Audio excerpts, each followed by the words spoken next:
So in this chapter, the first topic which we will discuss today is types of conductors.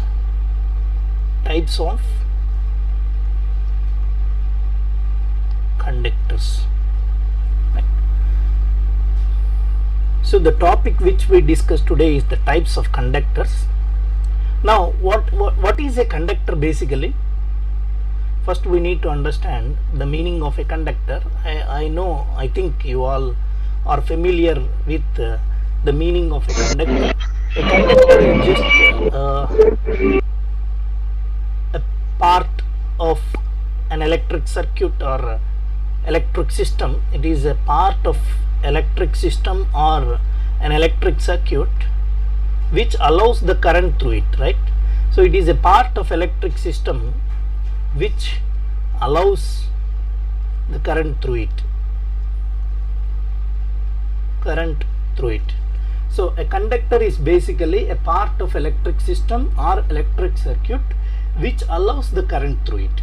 Now what these conductors are doing in our subject, see, you have a generating station and you have a distribution substation, is it right?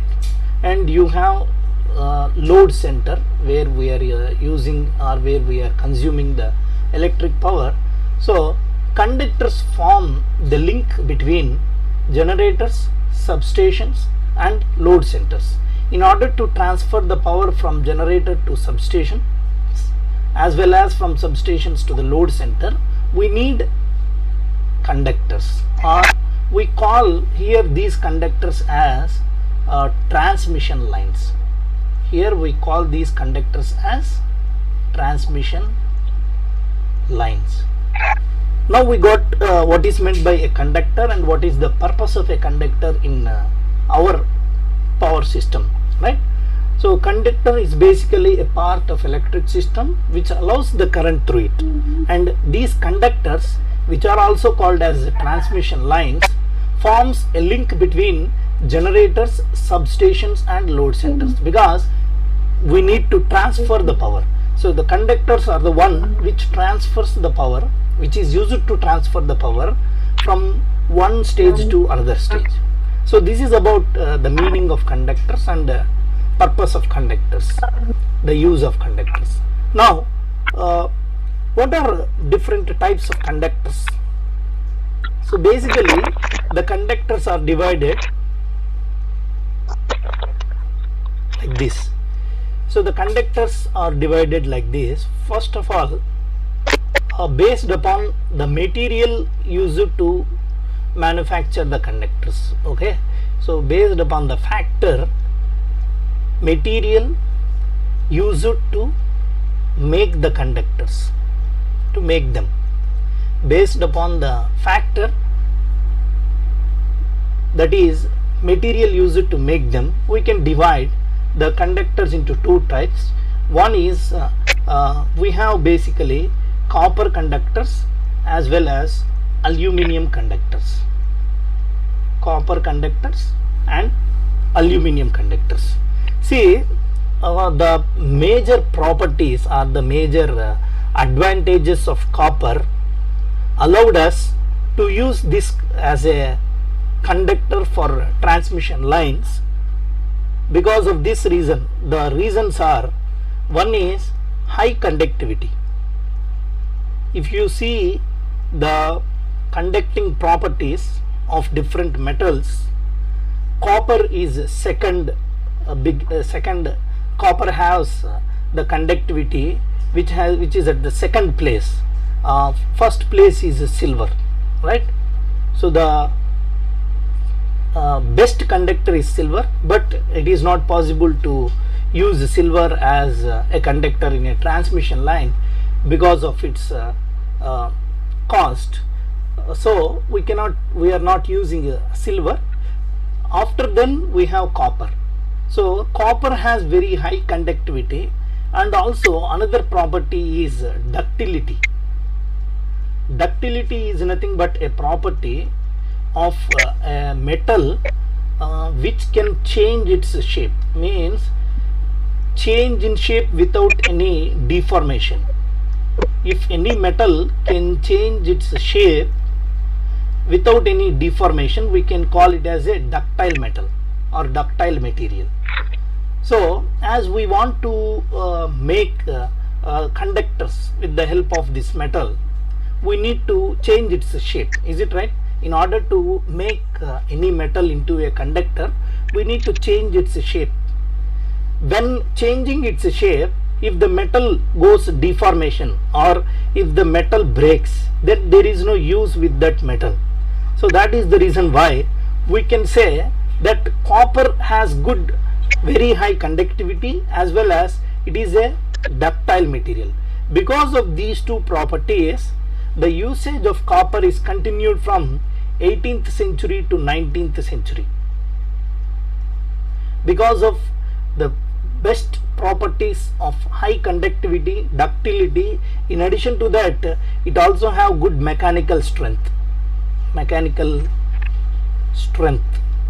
compared to the remaining materials or remaining metals of same resistance. So copper has high conductivity, ductility and good mechanical strength. Because of all these favorable characteristics or favorable features, from 18th to 19th century we have used copper as the conducting material in transmission lines, basically in transmission lines.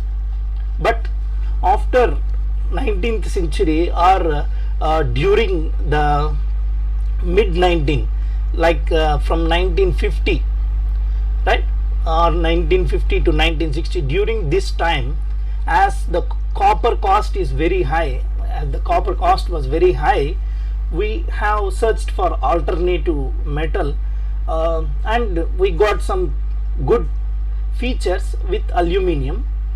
So the features are, the aluminium is lightweight material, means the weight of a bare aluminium is 30 to 40% of copper. So the weight of aluminium is almost 30 to 40% of copper. This is one biggest advantage of aluminium. And another thing is that cost of aluminium is very lesser. Cost of aluminium is very lesser.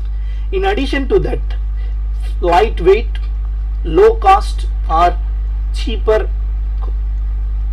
And the third property is it has bigger size, means if I want to prepare an aluminium conductor of same resistance when compared to copper material, the size of aluminium is bigger, or the radius of the aluminium is bigger when compared to radius of copper. When the size of conductor increases, the advantage is it is less prone to corona. This is another physical phenomenon which we will learn in our next classes.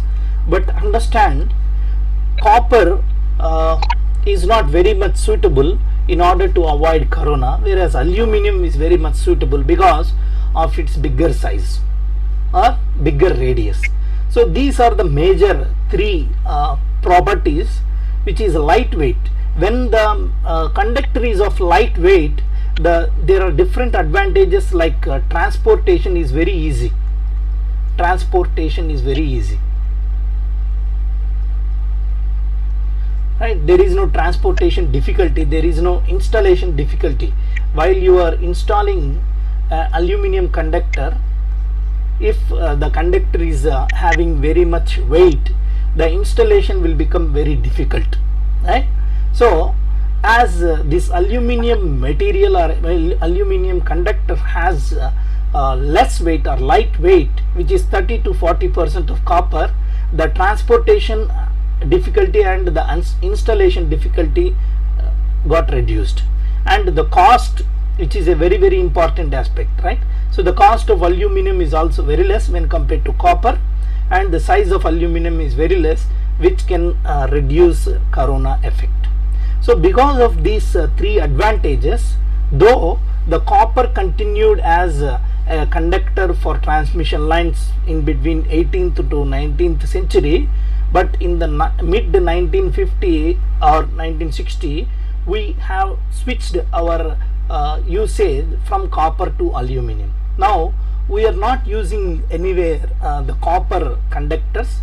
Hardly, if you observe, the places where we are using copper, the places where we are using copper are low voltage or low rating electrical machines. Low rating electrical machines means the electrical machines which we use in our homes has low voltage rating or low rating. So in these electrical machines we make use of copper conductors as winding, and in the second the distribution transformers, we are also using copper as the conducting materials, right? So there are very few limited applications where we are using copper, and in household wiring or in house wiring applications. So in all these three or a few applications, in a few applications only we are preferring copper, whereas aluminum is used everywhere right now. So aluminum is a commonly used material now for all the transmission lines. Okay, so it is a commonly used material nowadays for electric power transmission, because of the reason of its low weight, right? Electric power transmission, because of the reasons of low weight, cheaper in cost, and good size, in order to avoid corona. But this aluminum conductor also faces some drawbacks. So the first drawback is its conductivity is lesser. The first drawback of aluminum conductors is its conductivity is lesser. It is almost 61% of pure copper, right? So 61% of hard drawn copper. This is the major drawback, and the second drawback is it do not have good tensile strength. Tensile strength gives us how rigidly we can connect, right? So tensile strength is a property or is a feature of a power conductor, which shows that how rigidly, how tightly we can connect the transmission line in between the supports. So how rigidly the transmission line can be connected in between the supports can be understood only with the help of one specification, which is called as tensile strength. So the drawbacks of aluminum are its conductivity is lesser and tensile strength is also lesser. These are the major drawbacks of aluminum, but the advantages of aluminum, which are lighter weight, cheaper cost, and good size, makes these drawbacks to be neglected. And in order to increase its tensile strength also, we are using some more techniques that we will see later. Now we can understand that the transmission lines have two materials basically. One is the copper and another one is aluminum. Copper is used in earlier days. Okay, so right now the usage of copper got extincted. We are not using copper materials for the electrical power transmission lines. We are only using aluminum conductors or aluminum transmission lines, right? So this is about the type of material. We can divide the transmission lines or conductors based upon the type of material that is used to make the conductor. Okay, now we'll see another classification of conductors. So the conductors can also be classified based upon its configuration, how the conductor looks like, right? How the conductor is prepared or manufactured, right? So we can also classify them as different types. One is the solid conductor, and another one is a hollow conductor, and another one is a stranded conductor. And we can also divide the conductors as bundle conductors, but it will not comes under types of conductors, but it is actually a multiple conductor system. A bundle conductor is nothing but a group of conductors arranged in a particular fashion, right? So it comes under multiple conductor system. Multiple conductor system. It is not the types of conductors. It is not a type of conductor, but we'll study here. As we are dealing with the conductors, we will study what is a bundle conductor, right? So basically there are only three classifications. When you see it specifically, we have only three classifications. One is solid conductor, and another one is hollow conductor, and another one is stranded conductor. This is the only major only correct classification if we say specifically. In addition to that, we will also study a bundle conductor system, which is a combination of group of conductors.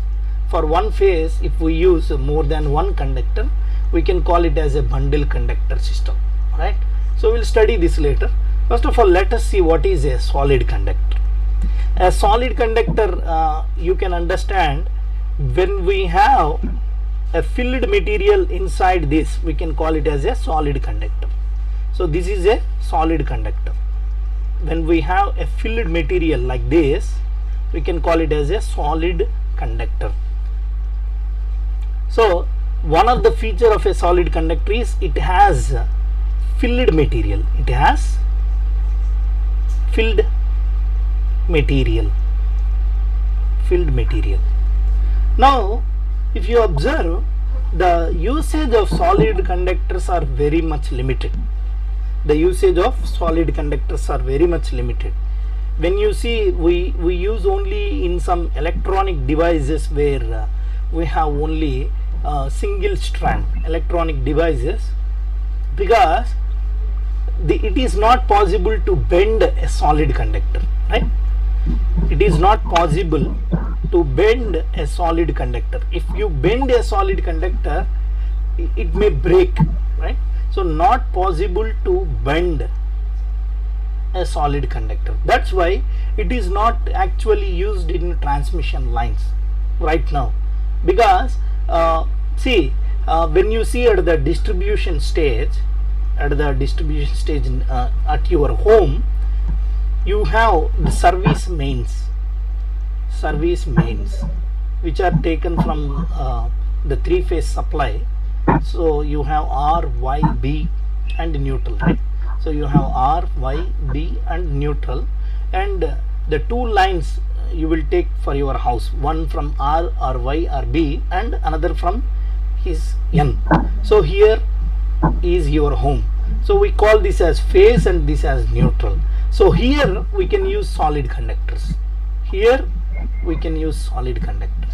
So because there is no much bending required here, so that is the reason why solid conductors are not used everywhere. It is used only in limited places, in limited applications, right? So solid conductors has inside a filled material. As it is not possible to bend a solid conductor, it is used only in few places like electronic devices or the service mains in a near to our home. So these are only few applications where we can use solid conductors. So the next type of conductors are hollow conductors. What are the next type conductors? Hollow conductors. So we can also call these solid conductors as a single strand conductor, which has only one strand. Okay, a solid conductor can also be called as a single strand conductor, as it has filled material inside, right? We cannot bend them easily wherever we require. Hence the usage of solid conductors is very much limited. The usage of solid conductors, or the applications of solid conductors, are very much limited. Now we'll go to hollow conductors. Hollow means empty space, right? The meaning of hollow, the normal meaning of hollow is empty space. Now if you observe a hollow conductor, it has no filled material, but you have the filled material on the surface, right? So if you observe, this is a solid conductor, but on the surface you have the conducting material like this. So this is the conducting material which is deposited on the, which is provided on the surface like this. So you will have the hollow conductors like this. Now what is the difference? What are the differences between these hollow conductors and solid conductors? So size of hollow conductors, okay, so when you want to know the size of hollow conductors, the hollow conductors size is more, okay. So size of hollow conductors is greater when compared to, size of hollow conductors is greater when compared to solid conductors, when compared to solid conductors. Why? Because in solid conductors we have the filled material inside, whereas in hollow conductors we need to provide an empty space inside the conductor, and we need to provide the conducting material on the surface of the conductor. Hence automatically the size of the hollow conductors will be greater than the size of solid conductors. Size of solid conductors. When the size of the conductor increases, automatically the stress, okay, we'll understand what is meant by electric stress or what is the electric field intensity when we discuss corona. But as of now, understand, when the size of the conductor increases, electric stress on the surface reduces. The electric stress on the surface reduces. When the electric stress on the surface reduces, automatically the dielectric breakdown will not occur, which reduces the effect of corona, right? So when the electric stress on the surface increases, why? When the size increases, size means the overall radius, we can call like this, the overall radius from center to the surface of the conductor. So the size or the radius of hollow conductor is more when compared to solid conductors. Because of this reason, the electric stress on the surface reduces. Due to this reason, the corona effect will be less. This is one of the advantage of hollow conductors, right? And another thing is that hollow conductors, where we can go for using hollow conductors, now we will see. So hollow conductors can be used at the places.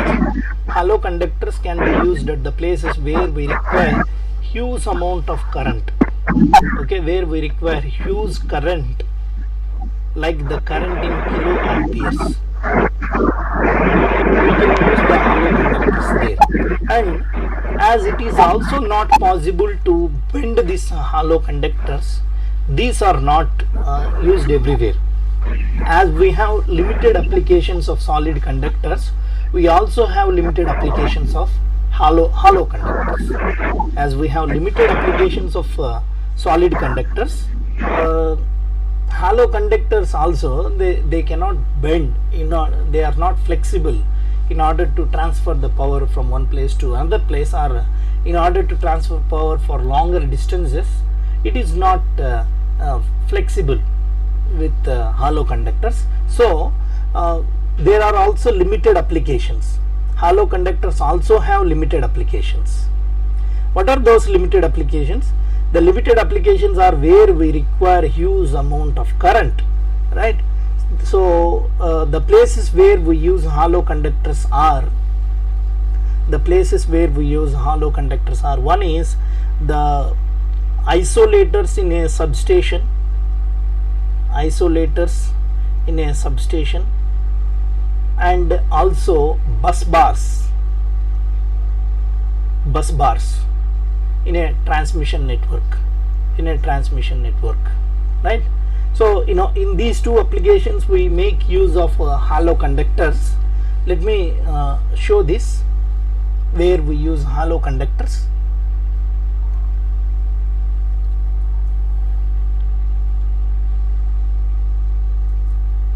So this is the place where we can use hollow conductors. See, if you observe, these are hollow conductors. These are hollow conductors, right? These hollow conductors carry the current in kiloamperes range, and they do not have conducting material inside, they have only the conducting material outside. It is like as you observe your PVC pipe, it is like that. So these are the hollow conductors that are used in our transmission network, and these are called as bus bars. So bus bar is a one where we can connect the different sides for a bus bar. So for this bus bar you can have the input terminals and you can have the output terminals, like that. Okay, so these are the bus bars. In addition to that, let me show another location where we can make use of hollow conductors. So this is another one. If you observe here, so this is the place where we can make use of hollow conductors, right? So this is one, and this one. What is this? This is an isolator. Isolator is just used to separate the input and output. When you see in the substations, you can see these isolators.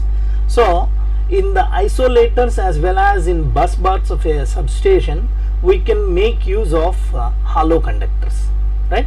These are hollow conductors. So this is about the solid conductors as well as hollow conductors. Now we will go through another type of conductors, which is stranded conductors. Okay, so based upon the configuration of the conductors, or based upon the conductor looks like, we can divide the conductors into three types. One is the solid, and another one is hollow, and another one is stranded conductors.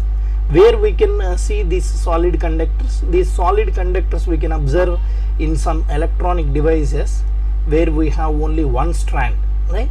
And another thing is that at the service mains at our homes we can use these solid conductors, whereas hollow conductors are used in isolators as well as in bus bars of a substation.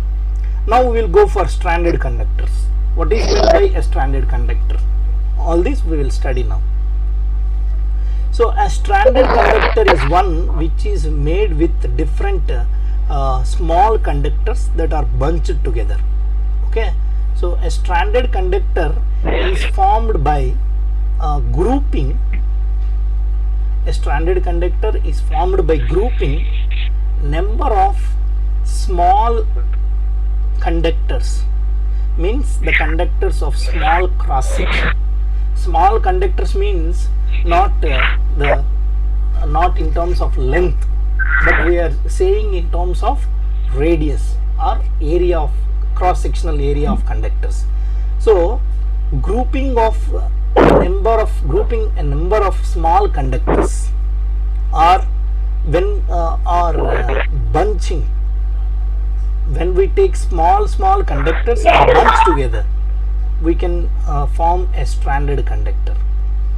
Bunching together a group of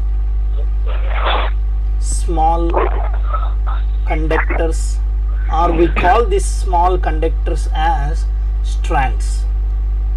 Okay, so now a stranded conductor is formed when a group or bunch, a group of small conductors or strands. So now how a stranded conductor looks like? If you observe, let me show some stranded conductors. So the stranded conductor looks like this.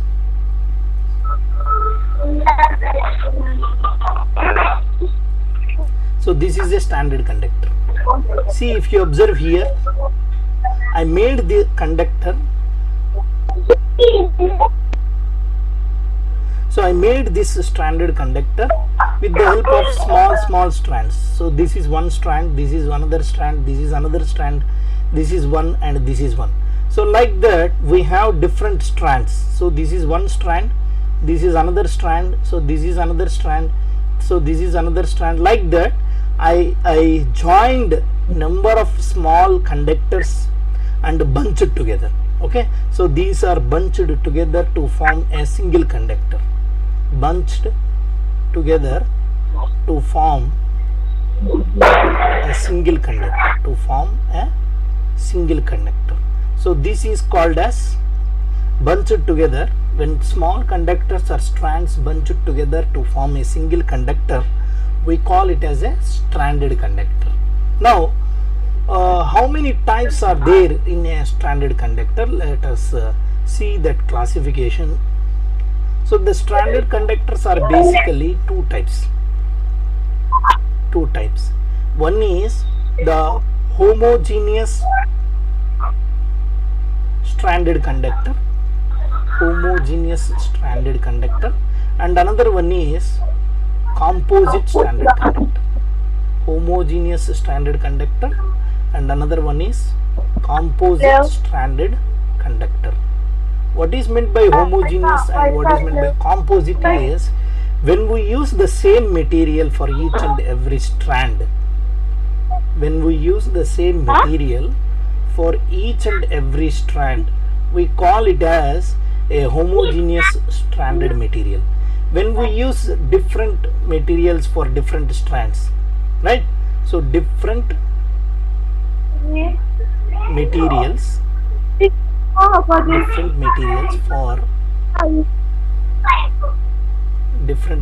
for different strands. A homogeneous stranded conductor contains same material for each strand, whereas a composite stranded conductor contains different materials for different strands.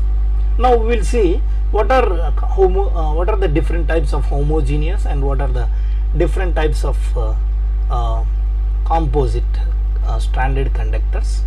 Homogeneous stranded conductors, like this, we have AAC. What is AAC? It is, we also have another one which is all aluminum alloy conductors. All aluminum, so aluminum alloy conductors.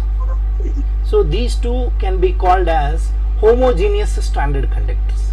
And next one is composite stranded conductors. Composite stranded conductors. So composite stranded conductors are also of different types. One is ACSR. What is ACSR? It is aluminum conductor, steel reinforced. And another one is EACSR. What this is simply expanded ACSR.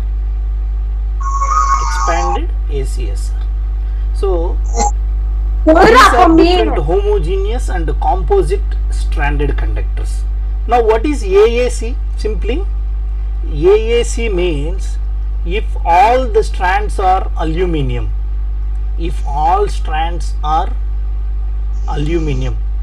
are made of aluminum, then we can call it as all aluminum conductor. And what is meant by AAC? AAC is nothing but if all strands are made with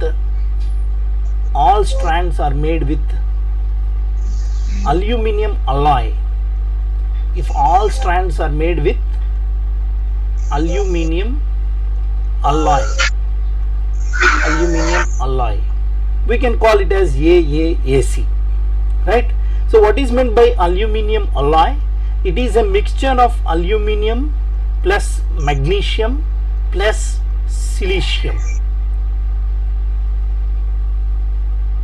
So alloy is a mixture of different metals, right? So aluminium alloy is a mixture of aluminium, magnesium, silicium. Why we have done this? Because when compared to AAC has good corrosion resistance, as well as mechanical properties.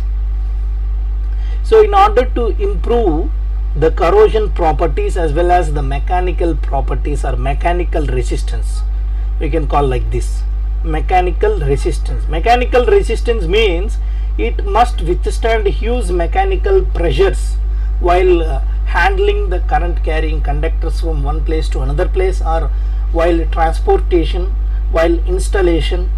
All this comes under mechanical resistance. And we know what is meant by corrosion.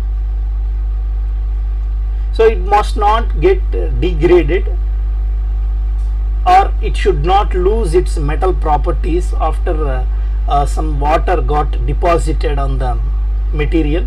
We can call it as a corrosion resistance. So all aluminium alloy conductors has good corrosion resistance and good mechanical resistance when compared to AAC. That is the reason why we make each and every strand of every strand of a stranded conductor like this. So this is a stranded conductor, right? So each and every strand of stranded conductor, if it is made with aluminium, we can call it as all aluminium conductor.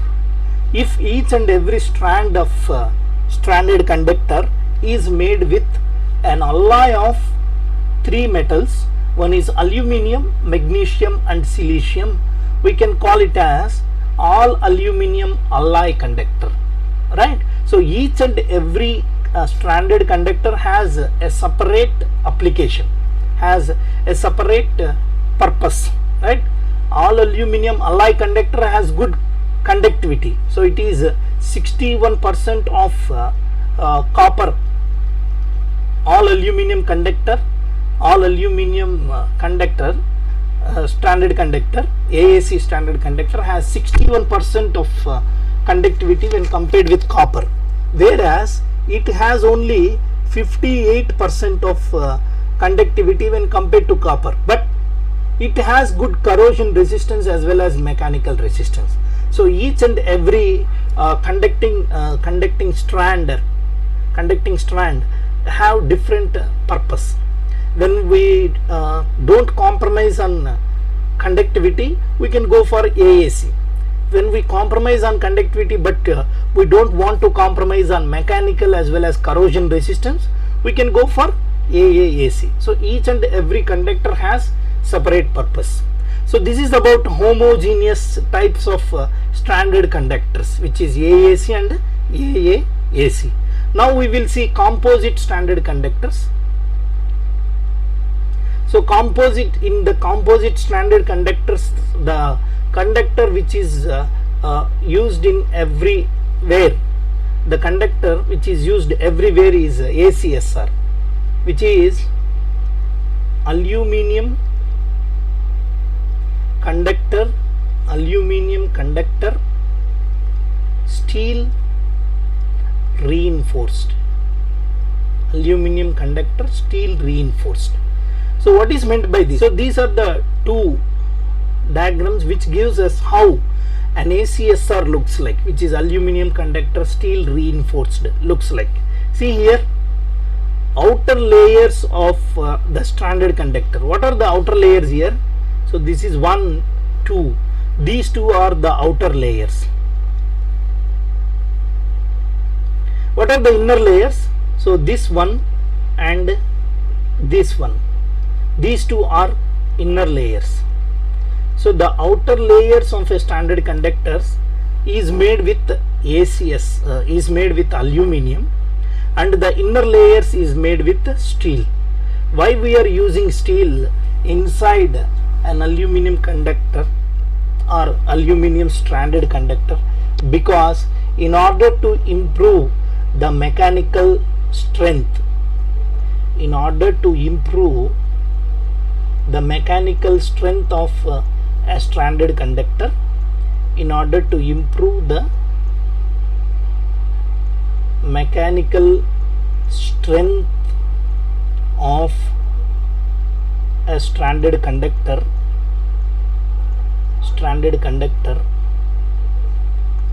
we are using steel in the inner strand. See, there is one more reason for using the steel only in the inner strands. Okay, so these are the inner strands. Right? So, and these are the outer strands.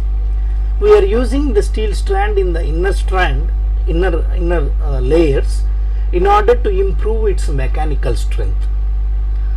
As we have used steel, the steel has no conductivity, so the current through the inner strand or through the steel strand is always 0. Now, because of skin effect, if you observe, because of the skin effect,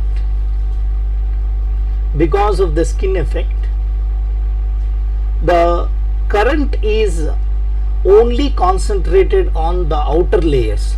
So these are the outer layers. So we have huge amount of current only on the outer layers.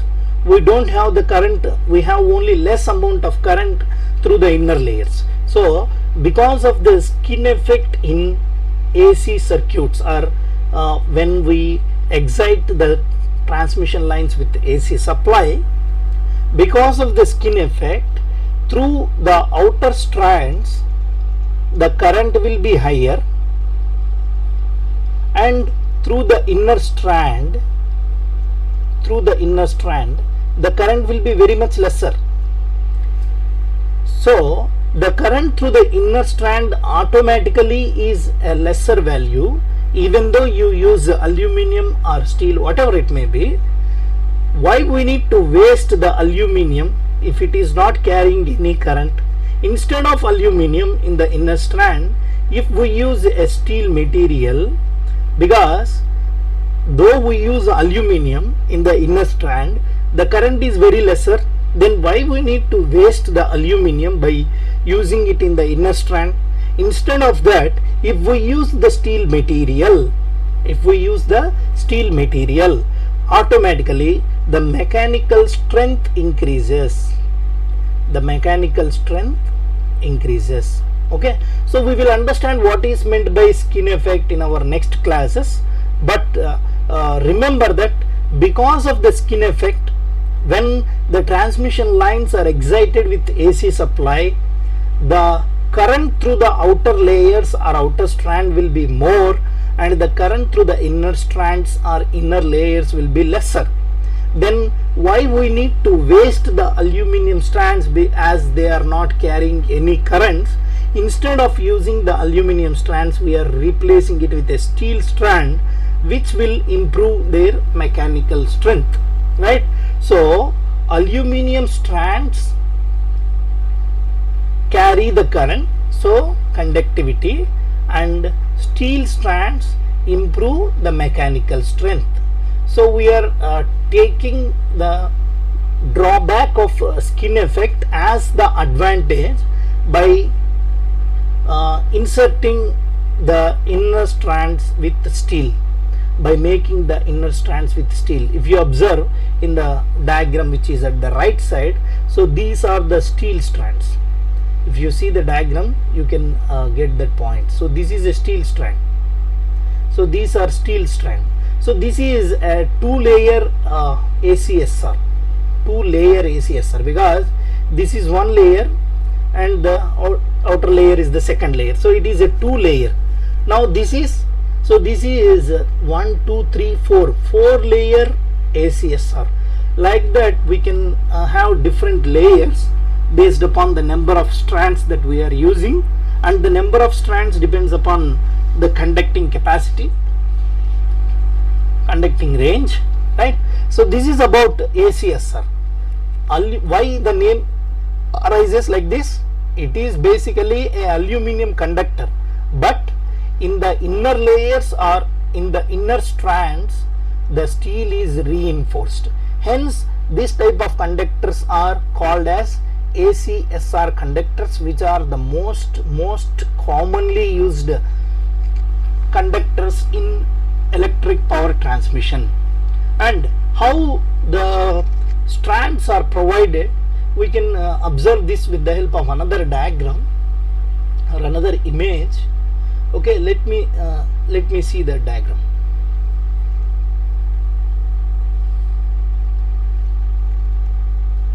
So this is the one.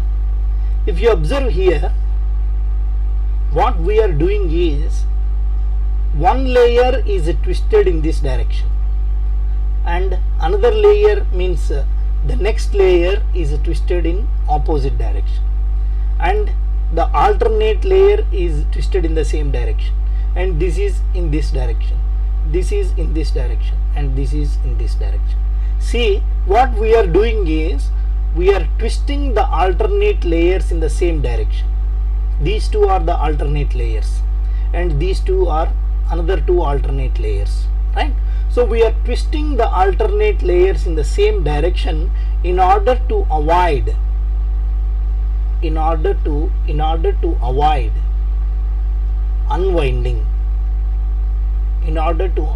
unwinding, because we are grouping different small strands together. We don't want these strands to get separated. In order to avoid that separation, in order to avoid that unwinding, what we actually do is we will twist the alternate layers in the same direction. So this is the top layer, and this is the next alternate layer from the top layer, and these two, if you observe, are twisted in the same direction. And this is the second layer, and this is the alternate layer for the second layer, and these two are twisted in the same direction. If we twist like this, the unwinding is avoided, or the separation of strands is avoided. In this way we make the stranded conductor into a good and a rigid conductor, right? So this is about ACSR. Now I will go to another thing, which is expanded ACSR, because this is another one with of composite conductors, right? So composite stranded conductors are of two types. One is ACSR and another one is EACSR. EACSR. See, this EACSR is simply an expanded ACSR where in between the strands we provide some insulation using Hessian tape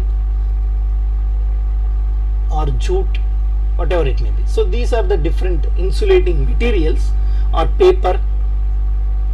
So these are the different insulating materials that we use in between the strands in order to increase its size. For example, when we have 4 strands like this, this is a 4-strand standard conductor. Now if I want to increase its size, what I can do actually is I will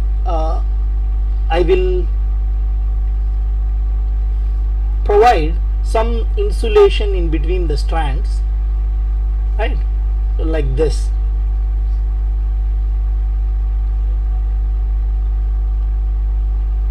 So that the size of the conductor increases.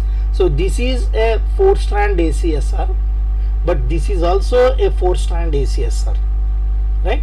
But the difference between this 4-strand ACSR and this 4-strand ACSR is, here we have in between the strands some insulation provided, when we what is the need to provide this insulation? Because we need to increase the size of the current carrying conductor in order to avoid the corona effect. In order to avoid the corona effect, mainly the corona effect will be higher in extra high voltage lines, extra high voltage EHV lines. In EHV lines, the corona effect will be very much higher. In order to avoid the corona, we need to increase the size of the conductors. As I want to increase the size of the conductors, I provided some more insulation in between the strands, right? So this expanded ACSR is mainly used in extra high voltage applications, EHV lines, whereas ACSR is used everywhere. Okay, so it is the most commonly used stranded conductor out of all the stranded conductors. We have studied now basically 4 types of stranded conductors. One is all aluminum conductors, where each and every strand is made with aluminum, and another one is all aluminum alloy conductor, where each and every strand is made with aluminum alloy. And we have seen how ACSR looks like, and we have seen EACSR, right? Out of all these 4 stranded conductors, this is the most commonly used everywhere, and this is used in only in extra high voltage applications, and this is used, these two are used only when we need high conductivity, okay, where we don't want to bother about mechanical strength, but we need high conductivity. In those applications we can go for AAC as well as AAAC.